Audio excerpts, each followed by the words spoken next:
Hello, everyone. Thank you for joining. This is Charlene Lee, and I'm joined here with my guest, Michael Slaby. Hi, Michael. How are you doing today? Hi, it's awesome to be here. Thanks for having me. Sure thing. So we're excited to be here today talking about several things, but very importantly, we're going to be talking about Michael's newest book, and I just thought I'd share it with you. Let's get a picture of it up here. So this is the newest book that just launched this week for all the people. Michael, congratulations. How's the launch going for you? Thank you so much. It's been an awesome week. Came out on Tuesday, and people are starting to get excited about this conversation. I think it's a book I've been working on for a long time that's proven to be accidentally really timely. So I'm excited to be in this conversation. Okay, great. So give us a little bit of background about who you are. I put in the introduction that you have been a long-time digital strategist and you worked on the Obama campaign. Just give the audience a little background about who you are, what you're up to these days. Sure. I spent most of the last couple decades working in professional politics on the campaign side. I was the CTO for the first Obama campaign back in 2008. I came back for the re-elect in 2012 as the Chief Integration and Innovation Officer, where I was handling a lot of technology and digital strategy and analytics. Since then, most recently, I've been working at a nonprofit called Harmony Labs, where we focus on the effects of media on society more broadly. So sort of have moved from a tactician and strategist into the world of trying to figure out how these systems really work and how we can transform them for the better. Great. And if you're joining us in the live stream, please share first of all where you're coming from. And if you have any questions, I'll do my best to integrate them into the conversation here with Michael. Okay, great. Awesome. So I love this one quote from the book. I think that just encapsulates what you're writing about, and it just cracked me up. We were promised jetpacks, but we're given cat videos. So talk to me about what the problem is that you're addressing with the book. Sure. I mean, I think a lot of us feel a sense of dysfunction culturally, socially, politically, that conversation is hard, that the sort of our political discourse feels sort of mean and small, and that the systems we use for telling stories that we sort of rely on to be connected feel like they're working against us. And this idea that we were promised jetpacks and provided cat videos really comes out of the reality that in the early days of the internet and social media, there was a lot of implicit belief about the inherent good of greater connectivity, that these tools and greater connectivity and greater interconnectivity was going to sort of inexorably lead to more productive civil discourse and better, more productive, healthier Western liberal democracy. And I think a lot of the promises that were sort of implicit beliefs in those stages have come to pass. There is more diversity, there's more content, there are more voices, the gatekeepers have less power. But I think we took too many of those things as implicit givens and not as explicit requirements for how we wanted these systems to work. And as commercialization has driven the ubiquity of new systems and frankly, a whole new architecture of the way we consume information, a lot of the implicit goods we hoped we would get, we haven't been provided. Right. And I think so many of us are saying we had so much hope when all of this technology and especially social media came on board. Well, this is going to be great. We're going to be connected, a better society. And it's terrible in some ways. It's so disappointing. And yet, me being the optimist, I keep hoping and thinking it's going to get better, but it's not. So in the book, you write about 4 different prescriptions, and we don't have time today to go through all of them. But in particular, I love this particular quote, which is really getting at the heart of what's really the problem here. We keep trying to have a discourse, right? But it's not the same as civility. Talk a little bit about where this is coming from. Where do you see the difference and how do we start bridging that gap? Yeah, I think in a democracy and in a system of self-government, we need to be able to argue. We need to be able to argue productively. We need our ideas to go through the testing and tempering of challenge and engaging with the unfamiliar. And the systems that we rely on for community and telling stories are so optimized for a combination of outrage and hot takes and confirmation bias that it's really hard for us to interact with other opinions as anything other than enemies. And when we start from a place of enemy, not opposition or not disagreement, it's really hard to have anything that feels like productive discourse. talking about civility is a really problematic concept, and focusing on civility is usually a way of silencing opposition. It's usually a way of a status quo, usually in America, a white male status quo, telling other people to shut up and sit down, be quiet, be polite. And that's usually a way of silencing voices that they don't want to be disrupted or disturbed by. And so kindness and civility, discourse can be about interacting with the unfamiliar. It can be being open to being challenged. Civility is too often a tool for hegemony, which is why I think it's a really dangerous thing to center ourselves on. So what are some of your prescriptions for how do we encourage and have better discourse? I mean, what's the answer, Michael? Enlighten us. Yeah, I mean, I wish there was one answer, and the one answer is not we got to go back in time and turn off all these systems. That's not likely or productive or possible. I think we're sort of beyond a Rubicon into this whole new sort of more graph-based world, and we have gotten a lot of benefits from these tools. We live in a world where we do have more access to more information, and more voices have the ability. Storytelling is a form of power. And more people have the ability to do that than ever before. And that's a good thing. I think what we need, when I talk about the sort of 4 different dimensions of our media systems, I think about the platforms, the content itself, the institutions, including both the companies and public institutions like government and regulators, and then our own behavior in the system. All of them need to change. When we think about the quality of discourse, one of the things that I think is important to think about, and it aligns with your question around civility, is how do we get more comfortable with the unfamiliar? I talk in the book about our inability to debate in safety. And safety is a tricky word, and it's important for me as a straight white male to acknowledge that I will likely feel more safe in more conversations than a lot of other people in American society.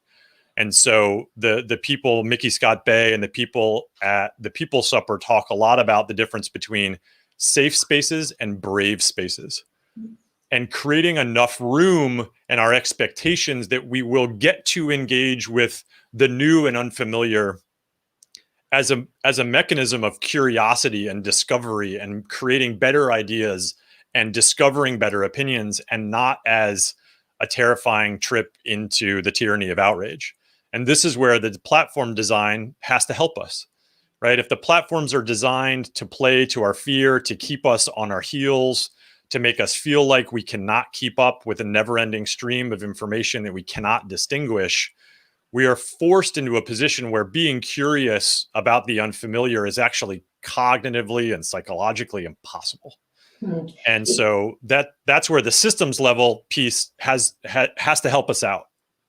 It's interesting being curious about the unfamiliar, being brave in the face of uncertainty. That's not what we do. We seek comfort. We seek places of familiarity. That's the great thing about these platforms. I can find my tribe, my folks. I can feel like I'm included and belonging in that space. And you're actually saying we need both. What I'm saying is we need both, right? We need a sense of community and belonging. We need to feel like we have found our people, and our tribe is an incredibly important feeling that all humans need, right? Humans need community to survive. So that sense of belonging is sort of fundamental to our ability to thrive in society or in community at any level. But we live in a very big, complicated country. We live in a big, diverse country. We've been debating whether America was too big and too diverse to be a democracy since the founding fathers. And when they were talking about it, they were just talking about how some landed white men were too different from other landed white men. They weren't even talking about the whole country. They weren't even talking about all of us. And so we need to be open to the idea, and Walt Whitman talks about the idea of being curious, not judgmental. Yeah. And I think we have to build better habits around how we engage with difference. Okay, yeah, I love this quote. Democracy is something we do together, right? So how do we build this? What are the things that need to change? And let's talk about institutions first, right? And the platforms. One of the things that you talk about is how we need to change the way some of these platforms work. And I'm thinking in particular, Facebook. You've talked about how we need to change and evolve the economics of attention. And I know this is something the audience here really cares about, because fascinated by the economics of media that rewards people staying in those comfort zones. So how do we Yeah. start breaking this apart? There's huge calls for regulation to break up people like Facebook. Is Right. that the solution? It might be part of the solution, right? The reality of sort of our lack of antitrust enforcement in America might be part of the problem. The incredible sort of individual power that some of these platforms have accrued over the last couple of decades is problematic. I think that is mostly problematic in that it pushes creativity and innovation out of the system. That what we need right now is more creativity, more new interfaces that help us engage in the community and tribes that you're talking about and understand our place in the world relative to others and relative to the unfamiliar and to other forms of difference and diversity. That we don't live in what Eli Pariser calls a filter bubble, that the sorting power of confirmation bias that so drives the way the Facebook algorithm presents us information is actually making the world feel really small. It makes it feel like the whole world agrees with what I think. Therefore, anything that isn't that must be insane. But everybody has that same idea. Everybody thinks that from their view of the graph, which is unique, that they are 100% right 100% of the time. And that's just not realistic. That's just not how community works in a complex democracy. And so the regulation is a big, complicated feature of this. It is important. The tools that we rely on, the regulatory frameworks that we rely on are old. They did not envision the world in which we live. They're really built around, terrestrial radio and spectrum and cable television. They did not envision the kinds of platforms that we use for discovery and distribution of content now. And part of the challenge at an institutional level of shifting the economics is that tools that are optimized for profit are not necessarily going to provide us the kind of public discourse that we need. And whether they meant to or not, these tools form the backbone of a large proportion of our public sphere, and therefore have a responsibility to take care of that, to be careful and pay attention to the public goods that they are providing. And private markets don't create public goods without direction. And that's what these companies are craving. When you see Facebook saying, we want new regulations, what they're looking for is moral clarity and moral leadership from public leadership, public voices and principles to help guide where these platforms take us and what they're going to provide.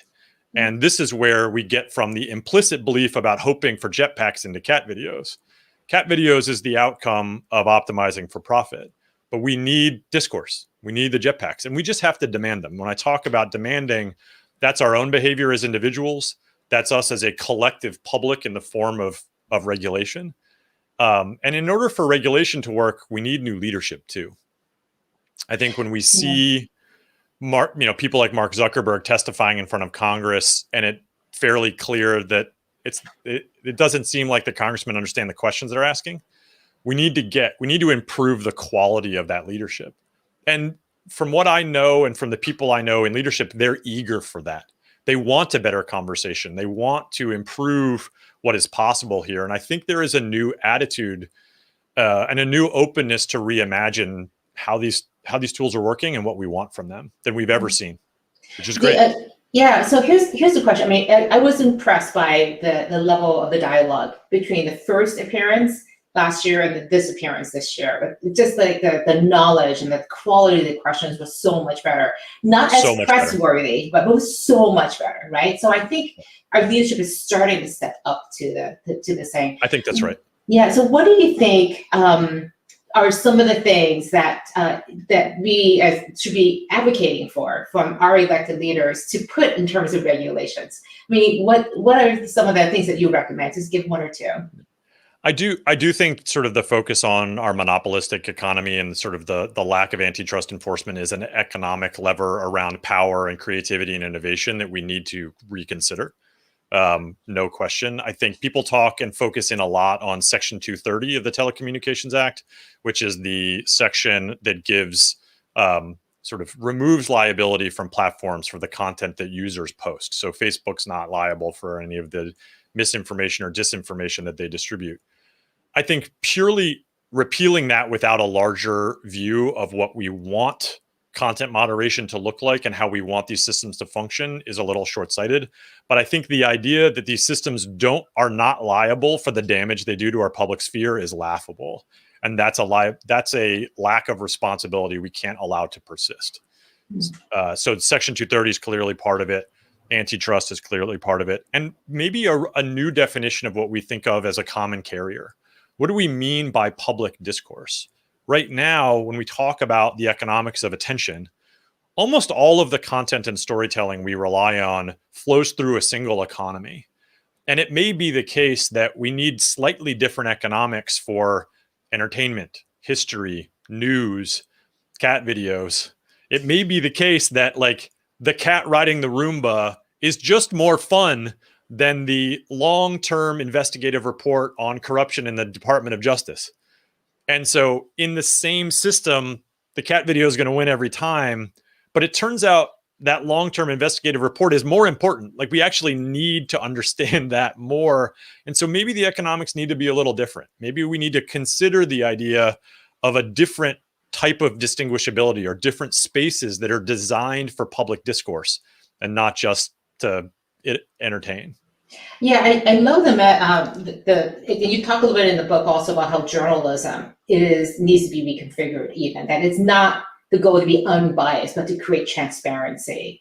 And the speed of reporting shouldn't be the focus because frankly, social media and Twitter and all those things are taking care of the speed. It's the depth that journalism can provide. I'm encouraged by, for example, Jeff Bezos buying the Washington Post, or this long-term thing that you're saying. The St. Petersburg Times has been run by a nonprofit for years. Same economics model, but again, the purpose of that is not to make money back for the shareholders. It's really to serve the public good, be the fork of state. The journalism model in so many ways, and my heart beats for this because I grew up in the journalism space. Mm-hmm. I'm really worried about it. Do you think that it can be saved? And how are we going to save it? 100% it can be saved. I think journalism and sort of the whole concept of the fourth estate has been one of the most damaged sort of structural social institutions by this evolution of information. It is one of the systems that we most need to reclaim. And I think some of it has to do with just abusing the idea of what is news. News has become a container for all kinds of content. And there's no question that commentary and analysis is part of journalism, but it is distinct from information about what happened. And the inability to distinguish between the two works really well for the business model of a 24-hour news channel whose intention is to be partisan. And that's both Fox News and MSNBC. But it doesn't help us necessarily understand what happened. And I find a lot when I read the news and I consume a lot of information that sometimes it's actually really hard to just figure out what happened. It's easy to figure out what different institutions or authors or journalists want me to think or feel or believe about what happened. But starting to draw the distinction between some of the purposes of different types of content, I think is really important. And this is where some of the innovation around the content itself, creating better distinguishability. So we interact with a lot of our content in streams where I can't tell the difference between a Wall Street Journal editorial and a news article and something from my mom about her cat and a conspiracy theory from Alex Jones. They all look the same with these very minor, small things, check marks, little things, very small distinctions. And that, again, it works really well as a mechanism to keep me clicking and to keep me consuming information in an infinite stream, making me feel like I can never consume enough. That works really well for the business model of Twitter and Facebook. It doesn't work well from my sense that, is there an end point? Is there a point at which I can say, I am informed, I can move on to other things? That might be healthier for me as a person. It might be healthier for society if we could distinguish between these types of content, the intent of content. What I want is not Facebook to decide what is valid. I want Facebook to actually help me make better choices about what I consume, to make fewer choices for me with the complete obscurity of not knowing what has been selected out. And empowering individuals to have more agency in our information landscape is at the heart of a lot of what I think we need. But that requires a lot of work on my part, right? I sometimes just want to sit back and just have whatever platform it is, do the mind reading, and also anticipate that I need this other type of discourse that may make me feel uncomfortable. And again, if they're so good at understanding what I need, why can't they understand that part of it? They can, but it's not in their business interest to give it to you. And so I like that Netflix, when I look at the recommended things at Netflix, I feel very seen. It like really understands what I like. I like that. It's helpful to me. I appreciate that personalization. But the fact that I can't turn that off, or that I might need a space where I'm not being fed exactly what I want. Maybe I'm being fed, hey, you're in this space right adjacent to this whole other conversation that you're not hearing. Are you interested in this? And intentionally helping us expand our perspective and understand each other better is actually something I think we all crave. I don't know, like you said, that can be exhausting. We don't necessarily need, I'm not saying we go from a stream that is perfectly algorithmically tuned to my confirmation bias to this like difficult, intense sort of confrontation with the unfamiliar all the time. But I want the choices, right? I want the ability, and I want Facebook and these other platforms to start thinking about the impact they're having on our civic life and on our civic discourse as part of what they're optimizing for. I don't mind that they make money. I don't mind that they hyper-personalize my experience, but they need to be more ambitious about what they're providing society than they currently are. And that requires a totally different focus on the leadership, by the board, by the shareholders. I just want to put a couple comments up here just so you can see how it's resonating with people. Linda says the fourth estate as well is constantly overcrowded. So everyone's piling in on that fourth estate. And then also we have an unidentified person that says Facebook should not be breaking down what you should know. Right. And then, and like I said, I don't necessarily want, Mark Zuckerberg determining what's valid. What I do want is them to think about the design choices they're making, about the choices they make for me, and make those transparent to me. What if can I turn them off? Can I turn off the choices they're making for me? That's I would love the ability to do that. Yeah, I once did an analysis about a year ago about how many controls you have to put in different places on Facebook to control your privacy. I think it was 18 to 20 different places. They were hard to find. I want to close out with this question. Now, what do we do about the real problem here, right? So I think that's a really good question, actually. I think that's a really good question. And I think part of why, I feel like the conversation about discourse and media and information systems is a precursor to starting to get engaged in a more productive conversation about, frankly, the bigger long-term problems like the nature of our economy and the future of humanity and how we're going to handle things like our relationship to the planet.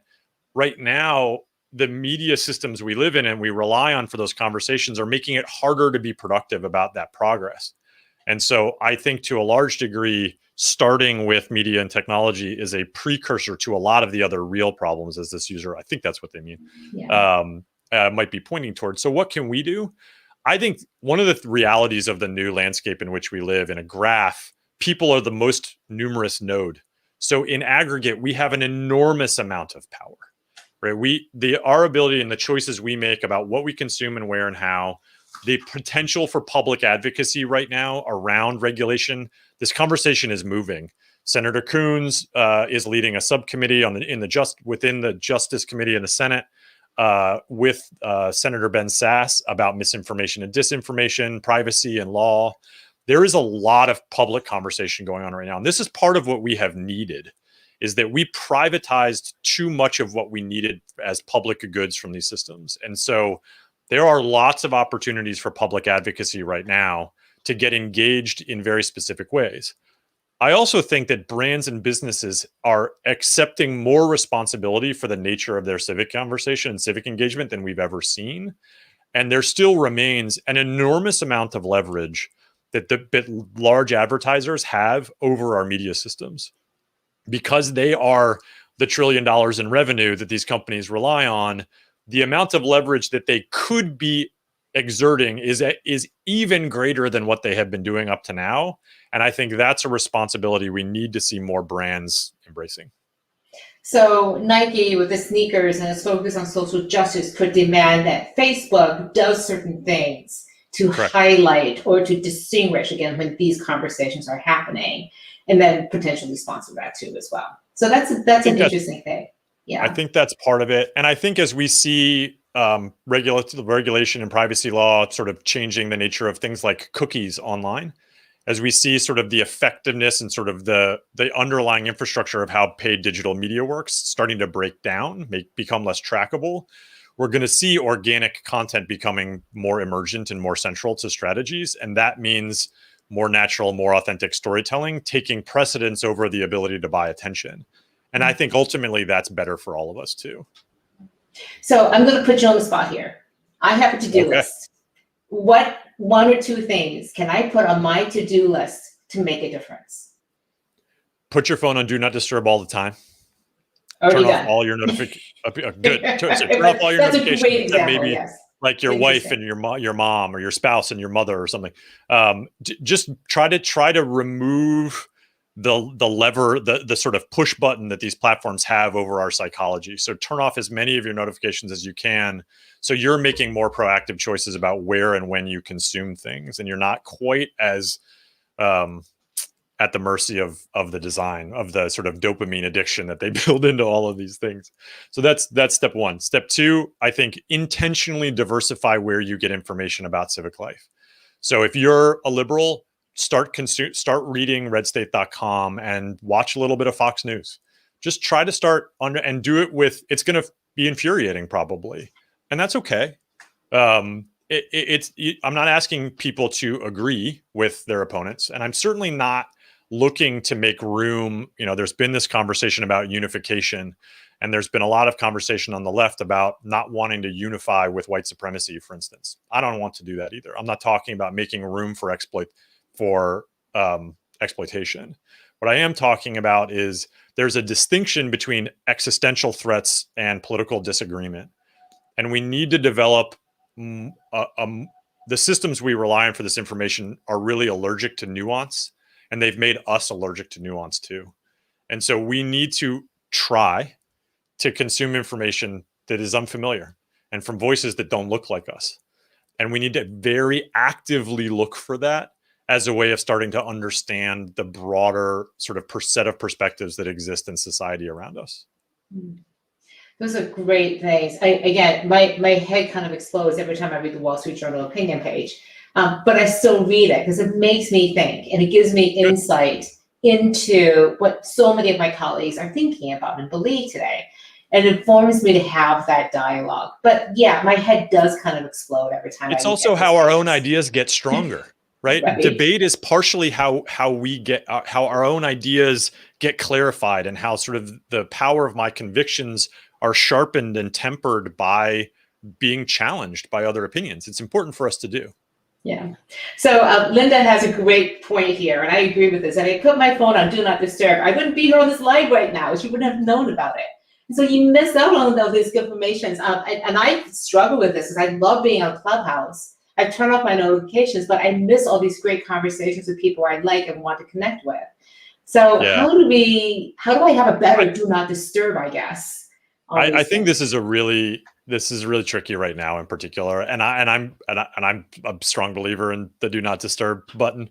But right now, especially during the pandemic, when we are isolated from each other, one of the things that I really miss is sort of so much of our conversation is planned, because the serendipity of bumping into people in the office or on the street or in an airport, and I'm traveling and I'm in another place, and hey, let's catch up for coffee. I didn't even realize we were out of touch. A lot of the serendipity of our lives have been sort of pulled out by our isolation.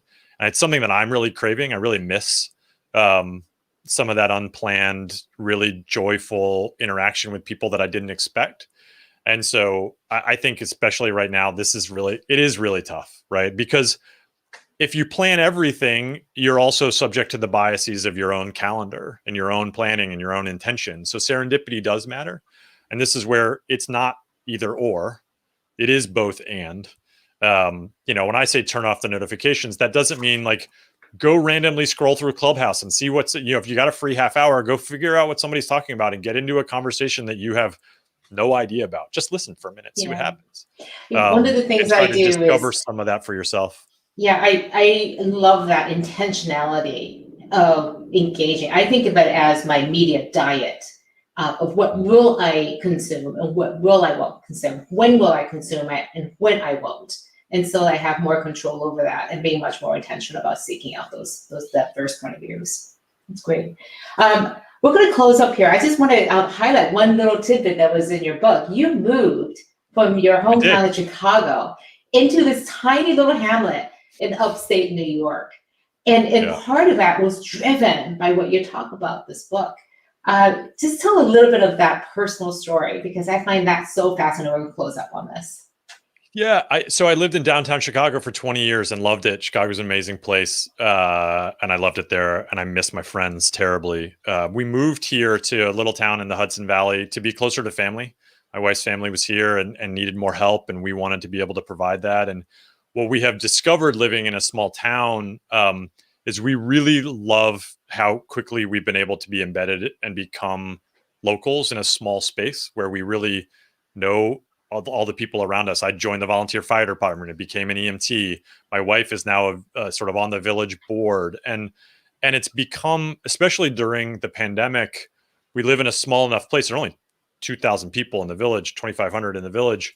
We sort of have a sense for who's struggling and who's not, and how to help each other in a very, very practical, sort of low altitude way, and that has been really refreshing. It's also been interesting to go from downtown Chicago to a swing congressional district. I engage with a lot more ideological diversity than I have in a long time, and it's opened my eyes in a lot of ways that have been really, really beneficial. Some real life examples for the kind of discourse we want to have in our digital lives too, as well. So exactly. Great. Michael, where can people find you? You can find me online, michaelslaby.com is my website. There's information about the book there and other events I'll be doing. You can also find me on LinkedIn and Twitter. I use these tools. Just because we need them to change doesn't mean they aren't super useful. So you can find me there, and I'm always eager for a conversation. Okay, great. And I'm going to encourage people who are watching this stream and in the recording to reach out to Michael. I know that as a book author, many people are like, oh, I can't reach out to them. They'll never reply to me. Please do. We do. We read the comments. We love it when people say, hey, I have a question about this, or just say, hey, congratulations on your new book, whatever. We love that engagement. And look, these ideas are very unfinished. They need more conversation. So I'm eager for it. So here, you heard that from Michael. Go and challenge him. Have those brave conversations with him and say, hey, how can we actually make this happen? So just want to plug my next live stream will be next week on Tuesday, March 2nd at 9 a.m. Organizing for Digital Leadership with my great colleague, Susan Ettlinger at Altimeter. And Michael, thank you so much for joining again today. It's been way too long, and we need to stay more connected too as well. Congratulations. I agree. Thanks for the conversation, the opportunity. This has been awesome. All right. Thank you everyone for joining, and have a great day.